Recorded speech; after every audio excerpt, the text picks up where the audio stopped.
Assalamualaikum, halo sobat sehat semua, sobat sehat Rumah Sakit USU lagi dengerin Intan di sini. Hari ini kita podcastan lagi di ruang podcast kebanggaan kita semua, podcast Rumah Sakit USU. Intan hari ini bersama narasumber yang oke punya, dokter yang top, yang udah banyak pengalamannya, dokter yang tentunya praktek di Rumah Sakit USU dan juga praktek di Poliklinik Eksekutif Sibaya Rumah Sakit USU. Lagi Intan mau informasi ini buat sobat sehat semua yang udah tahu dan baru dengar barusan nih Poliklinik Eksekutif Sibaya Rumah Sakit USU. Poliklinik ini adalah poliklinik eksekutif yang hadir di sore hingga malam hari di Rumah Sakit USU. Nah, keren gak sobat sehat semuanya? Kita menjawab nih kebutuhan sobat sehat semua yang perlu dan ingin berobat di sore hingga malam hari dengan dokter-dokter spesialis dan subspesialis yang ada di Rumah Sakit USU. Hari ini, siang ini nih, salah satu dokter yang praktek di Poliklinik Eksekutif Sibaya Rumah Sakit USU sudah hadir bersama kita di sini dengan panggilan sayangnya Prof. Michi. Nah, apa kabarnya Prof? Baik Mbak Intan. Aduh, luar biasa, terima kasih udah menyempatkan hadir di ruang podcast Rumah Sakit USU. Profesor Dr. Elmeida Effendi, Magister Kedokteran Kejiwaan, Spesialis Kejiwaan, Konsultan. Silakan Prof, mungkin ingin menyapa sobat sehat. Terima kasih juga udah diundang ya Mbak Intan ya. Iya benar Prof. Selamat sore sobat sehat semuanya. Semoga bincang-bincang kita ini ada manfaatnya dan jangan ragu, jangan malu. Mungkin bisa melalui podcast dan boleh langsung datang ke Polisibaya. Oke. Dan tentunya juga ada editor kita di sini Bang Iqbal Siregar yang selalu setia di ruang podcast kita. Nah, hari ini kita mau ngobrol Prof tentang kesehatan mental emosional. Nah, penting nih ya Prof ya. Health is not everything, but without health everything is nothing. Aduh, apalagi kesehatan mental ya Prof ya. Nah, di zaman sekarang ini sebenarnya Prof informasi itu sangat mudah bisa diakses, bisa di-download, tapi masih banyak juga nih yang abai atau mungkin yang banyak juga yang suka menduga-duga atau self-diagnose gitu, atau juga ada yang over insecure karena terlalu banyak menerima informasi-informasi tentang kesehatan mental tadi nih Prof. Nah, sebenarnya kenapa kesehatan mental ini perlu untuk kita pahami Prof di zaman sekarang ini Prof? Jadi syukur sekali ya zaman sekarang sepertinya orang sudah mulai sadar akan kesehatan mental. Benar. Kalau dulu kan memang masih ada stigma tentang kesehatan mental dan kesehatan fisik itu udah nomor satu. Kalau medical check up selalu fisik. Kalau mental selalu kalau emang mau jadi pejabat baru diperiksa. Kalau enggak takut ketahuan sakitnya gitu ya. Jadi ada stigmatize sekali. Nah sekarang orang udah mulai aware. Ini kenapa mulai aware? Karena mungkin kita lihat banyak artis-artis terutama luar negeri kemudian mengatakan saya ini mengalami ini, jadi why not gitu ya karena mengalami itu. Nah dengan adanya era seperti itu orang pun mulai jadi terbuka. Generasi sekarang merasa mungkin apakah mereka sakit juga? Benar. Dan mereka udah nggak kurang malunya ya, udah nggak stigmanya itu udah mulai berkurang di kota-kota besar. Tapi yang jadi masalah adalah yang tadi Mbak Intan ngomong tadi, yaitu apa yang kita sebut dengan self diagnosis. Jadi dikit-dikit, aku bipolar nggak, aku OCD nggak, kayaknya gue banget nih, gue banget. Nah, sama nih kayak yang public figure itu nih kayak gangguannya sama gitu. Itu nggak boleh ya Prof ya? Karena kadang-kadang yang mengambil sekolah itu spesialisnya kan lama, susah. Dia cuma baca-baca apakah anda ini, apakah ini. Nah ini gua bini bisa diagnosis. PSKS biasanya menegakkan diagnosis. Betul. Itu dia. Harus tetap ke ahlinya. Karena ada kerugian-kerugiannya juga. Tadi yang pertama kalau emang dia malah cemas, dia pikir yang dia alami itu separah itu. Kemudian kan dia khawatir berlebihan. Nah awalnya self diagnosis, kemudian dia self treatment, dia akan coba obat-obatnya sendiri. Kan itu yang nggak benar juga ya. Betul banget, betul. Nah itu kalau misalnya gangguan mental ini Prof, yang zaman sekarang sering kita alami nih ya, mungkin udah banyak keterbukaan gitu ya, jadi kita juga mulai memahami mungkin gangguan yang ada dalam diri kita itu udah masalah yang ada di dalam diri kita itu sudah gangguan gitu ya Prof ya. Nah itu biasanya ciri-cirinya apa aja Prof? Jadi kalau kita bicara gangguan mental emosional, jadi ada awalnya gejala ya, belum gangguan dia masih gejala. Nah gejalanya itu mencakup mulai dari gangguan gejala-gejala proses pikir. Jadi ada pikirannya itu misalnya pikirannya kepikiran aja, saya udah ngunci pintu atau belum, saya udah ngunci pintu atau belum. Nah itu masih itulah yang nantinya jadi OCD ya, obsessive compulsive disorder. Nah yang lebih parah lagi nanti pikirannya udah menganggap saya itu nabi, saya yang harus menyelamatkan dunia. Berarti itu sudah yang parah. Tapi itu masih gangguan gejala proses pikir. Kemudian ada lagi gejala persepsi. Gejala persepsi mulai dari dia dengar suara-suara yang orang lain nggak dengar. Jadi dia bilang Tuhan selalu memerintahkan dia untuk ini itu padahal ada memang ya Prof. Ada banyak. Atau detik jam suara tik jam mungkin dia akan diinterpretasikan dia dengar dengan mati kau pembunuh kau gitu. Jadi dia akan ketakutan. Itu juga ada, itu gangguan persepsi namanya. Terus kemudian ada lagi yang mood. Nah ini yang bipolar sering sekali. Jadi orang kan kadang-kadang gembira, kadang-kadang sedih, itu kan wajar ya. Wajar. Betul. Dikatakan nggak wajar kadang-kadang kalau dia nggak ada apa-apa, nggak ada penyebab, dia gembira berlebihan, sedih berlebihan, terus dia nggak bisa kontrol. Nggak tahu saya mau nangis saja, nggak tahu mau nangis saja, jadi nggak sesuai gitu ya. Mungkin karena beban terlalu berat atau gimana? Banyak ya Prof? Banyak ya penyebabnya. Nah itu dia jadi ada gangguan proses pikir, gangguan persepsi, gangguan mood tadi, kemudian gangguan perilaku. Gangguan perilaku itu udah jelas nggak ada salah, orang dia lempar-lempar rumah tetangga. Kemudian dia pecah-pecahi TV, handphone dibanting-banting. Nah itu iya. Kemudian gejala-gejala lain seperti misalnya gangguan makan, itu semua termasuk ya. Makan banyak-banyak dimuntahin, atau dia ngaca nih cermin kayaknya udah tapi masih aja kurang. Nah seperti itu juga. Jadi kalau dilihat banyak sekali sebenarnya gangguan ya, tapi yang parah, yang enggak, terus yang dia sakit, yang enggak, nah itu dia. Nah, wow, ternyata ini kayaknya sebenarnya umum ya Prof ya, tapi mungkin masih banyak yang belum tahu, belum sadar, atau mungkin abai tadi ya Prof ya. Nah, Intan pernah dengar nih Prof, menurut WHO dari 4 orang nih 1 orang mengalami gangguan jiwa. Nah, berarti hampir keseluruhan nih ya Prof banyak sekali. Itu memang. Kira-kira penyebabnya apa nih Prof? Jadi kalau untuk gangguan mental emosional atau gangguan jiwa ini penyebabnya sebenarnya multifaktorial. Banyak faktor-faktor yang terlibat, bukan hanya satu saja. Yang pertama genetik, ada turunan katanya. Nah turunan ini kan nggak bisa diapa-apain ya. Kalau memang kita punya turunan, apa yang harus dilakukan. Kemudian biologi itu ada ketidakseimbangan zat kimia yang di otak.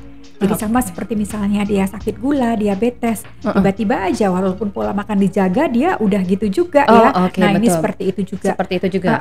Kemudian ada faktor lingkungan, jadi lingkungan mungkin dimarah-marahi terus, atau juga penggunaan zat-zat adiktif, narkoba sekarang. Tadi ya beban tadi bisa banyak. Ya. Jadi stresor psikososial, orang kadang-kadang sama-sama dimarahi, sama-sama dipecut, dipukul nih sama gurunya. Yang satu jadi anak melawan, yang satu mungkin iyalah aku bodoh kali, aku responnya beda-beda walaupun bebannya sama. Jadi itu juga harus dipikirkan. Tadi genetik juga, walaupun kembar satu telur dia beda-beda, nggak harus dia sama-sama sakit. Jadi memang banyak sekali faktor-faktor yang memegang peranan. Kemudian yang nggak bisa dihilangkan lagi lifestyle, gaya hidup ya. Gaya hidup tadi dia udahlah memang mungkin ada faktor turunannya. Kemudian dia pakai narkoba, tambah rusak-rusak lah semuanya. Betul. Kadang-kadang ya itu kita hidup tidak sesuai kemampuan. Nah iya benar sekali Mbak Intan. Posting-posting kemudian kok dia ada ya ini, nggak pandai memilah dan memilih, jadinya mungkin jadi gangguan di dalam diri kita juga ya Prof. Karena settingan kan, dia nggak tahu yang lain settingan. Iya betul.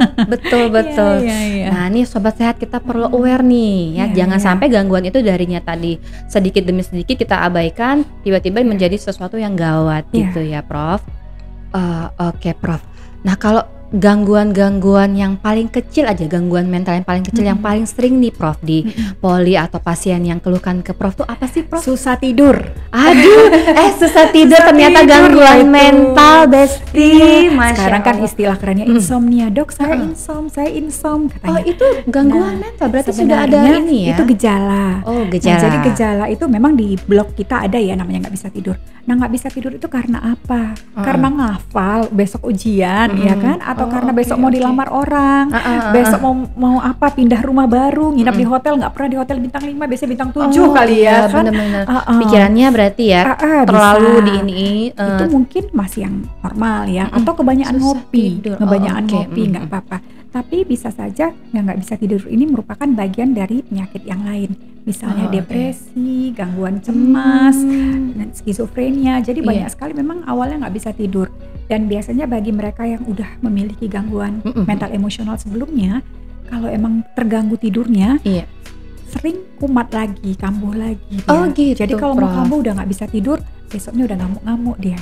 Oh oke. Itu yang kecil ya Prof ya, susah tidur bisa ya. Tidur, saya nggak bisa tidur. Okay. Apalagi agak Prof? besar sedikit, Benar-benar besar sedikit khawatir, cemas, was-was. Nah kemarin kita pandemi semua kan khawatir ya, dan itu mungkin wajar ya, wajar. Nah juga ada kebiasaan baru karena kita kemarin juga latihan cuci tangan terus ya prokes akhirnya masker terus ya, sekarang nggak pakai masker nih, masker bengkuang. Iya, jadi kan biasa kan jadi berulang-ulang dia sedikit-sedikit ya bersihin dan itu yang obsesif kompulsif disorder tadi ya, berulang-ulang setiap hari lihat nih dompetnya masih lengkap nggak 100.000-nya tadi masih nambah nggak gitu ya, terus ngecek dia kemudian ada lagi yang lain-lain yang sering. Nah kita ini sering tapi nggak terdeteksi self harm ya, ini ya melukai silet diri iya. Itu banyak Prof banyak sekali remaja nggak ketahuan, kita pikir dia bagus-bagus aja tapi ternyata itu cukup banyak. Serem ya, dan nggak terdeteksi, nggak tahu gitu. Kalau kita lihat pakai baju lengan panjang, kalau lihat aduh lengannya udah goret-goret semua. Dan memang biasa dulu bukan goret-goret, kalau dulu kan biasa bekas jarum suntik pakai narkoba. Iya. Sekarang, ini dia mungkin melukai diri sendiri itu karena ada gangguan karena dalam dia mengekspresikan kemarahannya itu, kekecewaannya pada dirinya sendiri.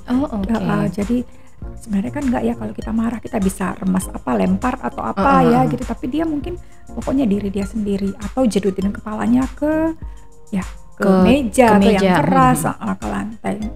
Wow, waduh ternyata banyak ya Prof ya. Iya. Selain narkoba juga banyak sekali sekarang. Masih terus ya Prof ya. Iya. Oke. Aduh, kayaknya nih kalau Intan pribadi sebenarnya pengen ngobrol banyak nih Prof ya, karena ini memang cukup penting sebenarnya untuk kesehatan mentalnya. Tapi kita masuk dulu ke pertanyaan-pertanyaan yang udah kita terima nih ya Prof ya, kita coba jawab. Banyak banget nih dari followers akun Instagramnya Rumah Sakit USU, makasih banyak buat atensi dan antusiasnya, terutama untuk materi ini. Kita coba jawab ya, dan mohon maaf untuk pertanyaan yang masuk yang belum bisa kami jawab terkait waktu podcast kita. Nah pertanyaan pertama dari akunnya Nabila J Virginia. Mbaknya bertanya nih Prof, selalu merasa nggak pantas, itu gangguan mental nggak sih? Iya, jadi itu merupakan gejala-gejala ya. Biasanya itu merasa tidak pantas itu karena low self esteem ya, rendah percaya dirinya ya. Jadi dia merasa kurang, merasa nggak pantas bergaul dengan yang begini-begini karena saya kurang cantik, saya kurang pintar, saya kurang kaya. Nah itu sebenarnya itu yang paling fatal ya. Jadi kita harus memantaskan diri. Yang pertama kita ingat tidak ada orang yang sempurna. Nah itu dia yang kata kuncinya. Kalau kita merasa kita kurang di bidang yang satu, pasti kita ada lebihnya di 5 bidang yang lain.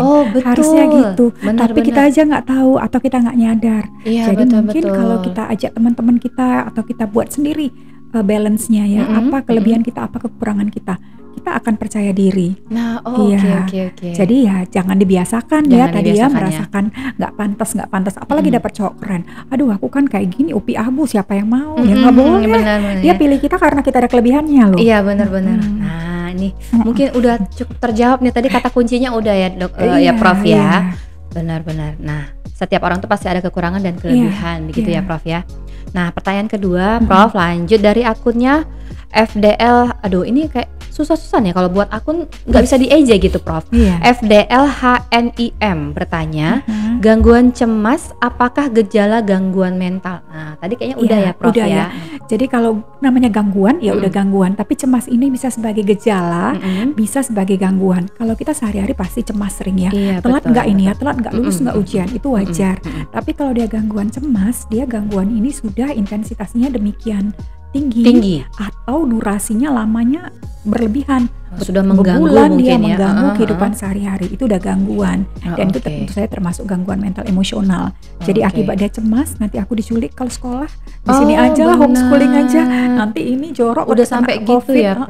Udah terganggu aktivitasnya, itu udah gangguan. Tapi kalau cemas-cemas aja itu masih gejala dan Nah harus dilihat lagi nih cemasnya udah sejauh mana gitu ya Prof ya. Semana tingkatannya. Lanjut lagi ya Prof ya.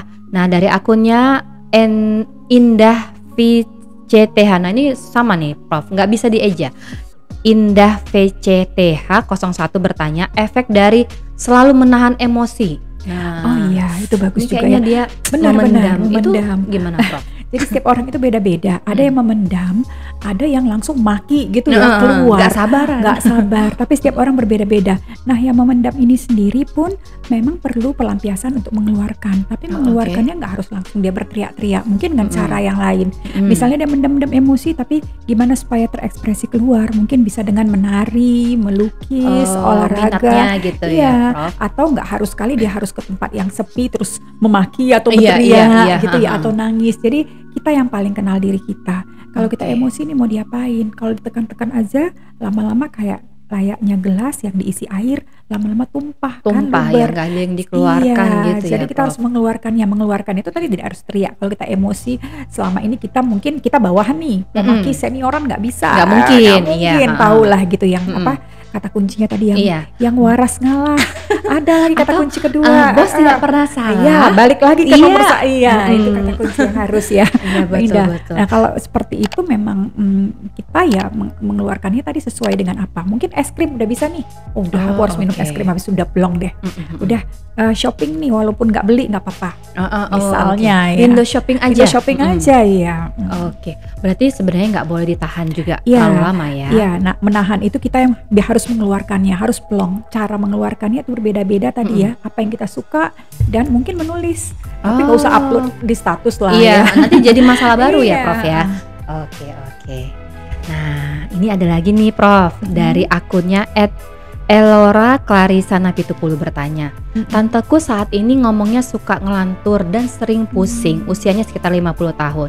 Apakah ini sudah ada gangguan kesehatan mental juga? Termasuk ciri-cirinya gitu mungkin, Prof. Iya, karena memang suka bicara ngelantur ini kan macam-macam. Jadi usia itu di atas 40 mungkin macam-macam. Pertama sekali misalnya kita ngelantur ngomong kalau kita misalnya mabuk tuh kebanyakan alkohol kan ngelantur juga. Atau kita ya lagi demam-demam menceracau sedikit itu kan biasa. Tapi bisa juga dia merupakan misalnya kayak skizofrenia, psikosis, itu ngomongnya juga nggak nyambung ya. Jadi harus lihat tadi ya yang mendengar, kita yang nggak dengar. Yang nggak dengar kok saya cakap-cakap sendiri tapi dia mendengar dengan jelas. Atau memang dia ada penyakit di otaknya gitu ya, bisa juga tumor otak atau yang lebih bahaya lagi ya misalnya malaria cerebral, infeksi bisa, jadi banyak sekali ya memang. Tapi tadi bisa juga termasuk di gangguan kesehatan mental ya, Prof. Baiknya sih diperiksakan aja ya, Prof. Apa penyebabnya dulu. Ngomong ngelantur tadi dan kepalanya sering pusing tadi, Prof. Iya betul. Oke, Prof. Karena ini cukup banyak, Prof. Ini langsung aja Intan sebutkan pertanyaannya ya. Kita jawab dengan cepat, cepat. Terima kasih banyak nih, atensinya cukup luar biasa. Ada yang bertanya begini, Prof. Saya cepat merasa sedih untuk alasan-alasan kecil. Saya kadang suka menangis. Apakah pantas untuk menangis untuk melampiaskan emosi saya? Atau haruskah saya menahan diri? Nah, ya ini juga setiap orang berbeda-beda ya. Ada orang yang gampang sekali yang kita sebut dengan moodnya labil. Begitu ekspresifnya tertawa berlebihan atau menangis berlebihan. Tapi mungkin kalau kita sudah sadar saya ini kok agak berlebihan ya, tanda petik agak lebay, kita bisa kontrol. Hari ini saya nggak mau nangis 1, 2, 3, saya nggak sedih, saya nggak akan keluarkan air mata. Nggak apa-apa, dicari cara untuk melampiaskannya tadi. Saya nggak harus sedih, itu nggak harus dengan nangis. Mungkin saya bisa dengan tadi melukis atau melakukan apapun ya tadi. Afirmasi ke diri sendiri ya. Afirmasi tadi, kalau saya dianggap terlalu ini, tapi nggak tahu ya kalau nangisnya memang ada maksud ya. Boleh-boleh aja, tapi kalau enggak hal-hal kecil tadi katanya nih, Dok. Oke. Nah, kemudian lagi Prof ada yang bertanya, saya sangat sering menjadi sulit tertidur jika menghadapi stres. Itu wajar. Jadi kalau kita pun menghadapi suatu masalah, mau pakai obat tidur seberapa juga agak susah ya, karena nggak bisa dipaksain. Dan stres itu kan nggak setiap hari. Yang penting adalah tidak berkelanjutan. Jadi kalau dicari solusinya ya. Kalau kepikiran lagi besok ketemu bos itu lagi dimarahi lagi kayak gini, besok belum bayar uang sekolah, diusir dari kelas, kalau nggak ya pasti kita nggak bisa tidur juga. Harus ada solusinya. Harus ada solusinya supaya bisa nyenyak. Berarti kalau stres itu kan kita berpikir ya, akibatnya berpikir terus ya nggak bisa tidur. Ya, pasti respon seperti kita itu. Memikirkannya. Nah, 2 lagi boleh, Prof? 3 lagi boleh. Ya, oke, Sobat Sehat, kita lanjut. Bagaimana kita sebagai teman merespon teman kita yang memiliki gangguan mental emosional? Nah, ini bagus sekali ya. Peduli dengan teman, itu yang paling penting. Bukan malah menyudutkan. Iya. Jadi yang paling penting adalah kita awasi teman kita. Jadi bagaimana supaya dia terbuka dengan kita. Kadang-kadang dia kan nggak mau ya, dijudge orang juga nggak mau. Yang pasti kita jangan menganggap menyepelekan dia bahwa ih kau gila langsung kayak betul. gitu ya, itu paling karena kalau kita yang sebagai yang menderita gangguan ini kan kita harus bisa terbuka dirangkul kepada orang yang kita percaya. Yang kita percaya, benar sekali Mbak Intan. Jadi pada saat itu dia nggak apa-apa, setiap orang wajar kok ngadepi seperti itu. Saya juga punya saudara yang kayak gitu, nggak apa-apa. Kita cari pemecahannya. Kalau nggak apa-apa ngomong ke saya, nanti saya tanyain deh dengan ini saya, atau saya ajak konsultasi. Kita rangkul dia supaya kita terbuka dengan kita. Iya, kita support. Jangan kita malah buat ih si Anu ini udah lain-lain, jauh ya. Nah itu nggak boleh. Atau misalnya kayak gitu aja lu stres gitu, nggak boleh ya. Nggak boleh mengecilkan karena lagi-lagi setiap orang ininya berbeda-beda ya, ambang kepekaannya berbeda-beda. Ada yang tahan terus, ada yang dikit aja udah mewek ya. Betul. Nah ini harus peduli nih sama bestie-bestinya ya Sobat Sehat. Nah lagi ya Prof ya. Dalam keluarga saya ada yang mengalami gangguan mental emosional. Apakah artinya saya juga akan mengalami gangguan tersebut? Nah tadi kan memang kita ada risiko ya, risikonya ada kecil. Tapi lagi-lagi penyebab gangguan mental emosional itu kan macam-macam, ada multifaktorial. Kalau memang udah ada aja turunan kita seperti itu, kita nggak harus seperti itu. Kita bisa jaga-jaga dan ya enggak, biasa cuma berapa persen yang mengalami itu. Jadi itu lagi tadi misalnya kita lihat, oh saya punya kerentanan nih, ada genetik ada, tapi mungkin gaya hidup saya sehat. Kemudian saya juga ada apa-apa dikit, saya udah langsung konsultasi. Saya mungkin bagaimana supaya tidak nyimpan sendiri. Jadi nggak akan terjadi, jadi nggak usah khawatir. Belum tentu intinya ya Prof ya. Belum tentu, tapi menjaga lebih bagus daripada mengobati. Atau sebaliknya kita juga harus mengambil kayak hidayah atau keadaan yang positif dari keluarga kita yang sudah mengalami gangguan mental tadi ya Prof ya. Oke, yang terakhir nih ya Prof. Saya ingin bertanya nih dari akunnya, nggak bisa kita sebutkan nih Prof. Bagaimana cara atau tips pasangan yang baru memiliki anak, terutama seorang ibu, untuk mencegah kondisi emosionalnya dalam mengasuh anak? Nah ini mungkin ibu-ibu sekarang banyak yang nggak sabaran atau jadinya efeknya ke pola asuh anaknya gitu ya Prof. Benar, jadi ngasuh anak itu capek sekali ya. Anak yang sehat capek, belum lagi kita bicara anak kembar ya. Apalagi kalau nggak ada yang ngebantuin. Dulu orang dulu gampang, anak 8 tek anak kecil-kecil udah bisa ngomong adiknya. Sekarang 1 aja payah kali ya. Prof, itu gimana ya Prof? Beda ya, jangan dibandingin, nanti mertuanya marah-marah ya. Jangan dibandingin. Jangan dulu kan gitu. Lah gimana sih istri kamu gitu aja manja kan, sering seperti itu. Mama dulu anak kalian 11 orang bersaudara nggak pakai siapa-siapa. Nah itu dia yang fatal ya. Yang pertama mungkin kita supporting sistemnya harus mendukungnya.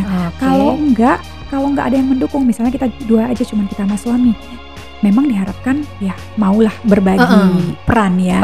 Walaupun dia kerja di kantor, tapi jam segini dia tahu kita terlalu capek gitu ya, mau berbagi. Ada juga ada ya. Kalau si anak tidur, kita juga usahakan untuk tidur. Jadi supaya nggak capek, walaupun dia siang ya kalau nggak bisa tidur kita baring, jadi kita istirahat, jadi kita nggak capek. Dan kemudian mungkin di antara itu kita harus siapkan selalu me time ya, waktu kita untuk merecharge kita sendiri. Jadi kita nggak merasa terbebani dengan anak itu dan menganggap oh iya nggak semua orang dikaruniai anak, tapi memang repot sekali loh ya, repot dan capek sekali. Kita harus benar-benar dan mungkin harus tuntutan, kita pikir kita harus supaya lebih sehat, saya harus makan banyak, gulanya naik, gemuk saya nanti. Nah itu yang begitu-begitu banyak juga ya Prof. Dan terus lihat teman saya udah bisa kerja, saya tengok nih jadi gara-gara punya anak terpaku di rumah. Nah itu juga jangan dibanding-bandingin, bahagia itu dinamika hidup ya Prof ya. Dinamika hidup Oke, intinya tadi harus tetap bersyukur apapun keadaan kita. Mungkin stres mengasuh anak itu pasti ada ya Prof, tapi harus tetap bersyukur. Kemudian cari waktu me time atau solusi-solusi biar kita nggak stres terus, nggak capek terus. Nah itu mungkin solusinya ya Prof ya. Oke Prof, aduh hari ini kayaknya mudah-mudahan terjawab nih pertanyaan-pertanyaan dari Sobat Sehat untuk materi kita bersama Prof Michi. Mungkin ada akhir note-note nih Prof yang ingin Prof sampaikan. Note-nya jadi memang selama ini mungkin orang masih kurang aware terhadap gangguan mental emosional, tapi memang sekarang udah mulai ya dengan era digitalisasi, kita bersyukur bahwa sekarang sudah mulai banyak yang aware. Dan kemudian memang melalui acara-acara seperti podcast gini orang juga nggak ragu-ragu ya memang bertanya dulu Ada yang bisa dijawab secara podcast ya, melalui aplikasi juga ada. Tapi memang untuk pemeriksaan dokter memang itu perlu ya. Perlu beberapa kasus memang harus dilihat seberapa secara klinisnya bagaimana. Untuk itu mungkin jangan ragu dan jangan malu, kita selalu ada di Poli Eksekutif Sibaya. Nah, ini dia note dari Prof ya buat sobat sehat semua. Jangan ragu memeriksakan kesehatan di Rumah Sakit USU dan juga di Poliklinik Eksekutif Sibaya Rumah Sakit USU ya Prof ya. Oke Prof, terima kasih Prof. Terima kasih, terus. Mbak Intan, sehat juga selalu. Oke, terima kasih juga Prof. Menginspirasi terus Prof. Sukses terus. Lanjut nih Prof, praktek sore di Poliklinik Sibaya ya Prof ya. Sahabat sehat rumah sakit, kita sudah selesai podcast hari ini. Mudah-mudahan bermanfaat, menambah wawasan tentang kesehatan mental kita. Dan tentunya terima kasih untuk pengikut kami, followers Rumah Sakit USU, penonton podcast atas atensinya, saran dan kritiknya, dan terus ikuti nonton terus YouTube channelnya Rumah Sakit USU. Jangan lupa sobat sehat semua yang ingin memeriksakan kesehatan langsung datang ke Rumah Sakit USU dan juga Poliklinik Eksekutif Sibaya Rumah Sakit USU. Pelayanan yang berkualitas, aman, dan bersahabat. Saya Intan Siregar pamit undur diri. Ketemu lagi di podcast selanjutnya. Sampai jumpa.